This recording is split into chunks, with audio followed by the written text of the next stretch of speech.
நீங்கள் அமெரிக்க பல்கலைக்கழகத்திலே எம்எஸ்சி முடித்து PhD முடித்து உயர் பட்டங்கள் பெற்று ஆங்கிலத்திலே அற்புதமாக உரையாற்றக்கூடிய ஆற்றலையும் பெற்று அதை மற்றவர்களைப் போல நான் ஹார்வர்டிலே படித்தவன் என்று பீட்டிக் கொள்ளாமல் தன்னடக்கமாக இருக்கிறீர்களே.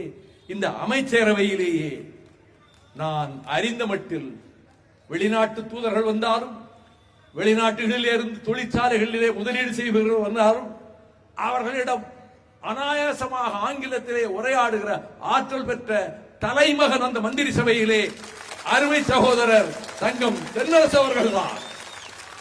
அவர் அடக்கமானவர், அதிகமாக தன்னை விளம்பரப்படுத்திக் கொள்ள மாட்டார். ஆனால் அவர் தளபதி ஸ்டாலின் அவர்கள் அமைச்சரவையிலே ஒரு பொக்கிஷம், ஒரு வைரக்கல், அந்த அமைச்சரவைக்கு பெருமை சேர்ப்பவர். இந்த தொகுதியில் உங்கள் வெற்றி ஏற்கனவே தீர்மானிக்கப்பட்டு விட்டது. பல்லாயிரக்கணக்கான வாக்குகள் வித்தியாசத்திலே நீங்கள் ஜெயிக்க போகிறீர்கள். அடியேனுக்கும் அதிலே ஒரு பங்கு இருக்கிறது. 5 நிமிடம் பேசிவிட்டு போனார் என்ற பெருமையை பெற்றுக் கொள்ளக்கூடிய விதத்திலே இன்றைக்கு நான் வந்திருக்கிறேன். வெல்வீர்கள். இந்த தொகுதியின் சட்டமன்ற உறுப்பினராக உதயசூரியன் சின்னத்திலே ஜெயிப்பீர்கள். மீண்டும் அமைச்சர் மகுடம் தரிப்பீர்கள். அந்த நாளையும் நான் பார்க்கத்தான் போகிறேன். தாய்மார்களே, தொலைவிலே இருந்து வீடுகளே இருந்து கேட்டுக்கொண்டிருக்கக்கூடிய சகோதரிகளே, நம்முடைய முதலமைச்சர் மாண்புமிகு தளபதி ஸ்டாலின் தாய்மார்களுக்கு செய்த திட்டங்களைப் போல இந்தியாவில் எந்த மாநில முதலமைச்சரும் செய்தது கிடையாது.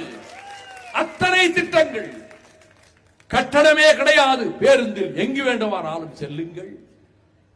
வரிசையாக அடுக்குவதற்கு எனக்கு நேரம் இல்லை. அத்தனையும் பட்டியலில் இருக்கிறது.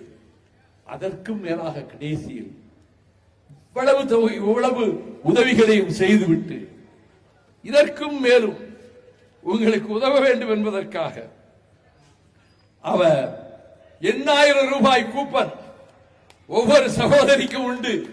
என்ன பொருட்களை வேண்டுமானாலும் நீங்கள் பெற்றுக்கொள்ளலாம் என்ற திட்டத்தையும் தந்து, விவசாயிகளுக்கு வேளாண் நிதிநிலை அறிக்கை தந்து, அவர்களுக்கு தேவை என்னவென்றை அறிந்து, இலவச மின்சாரம் 89ஆம் வருடத்திலே டாக்டர் கலைஞர் அவர்கள் விவசாயிகளுக்கு தந்தார்.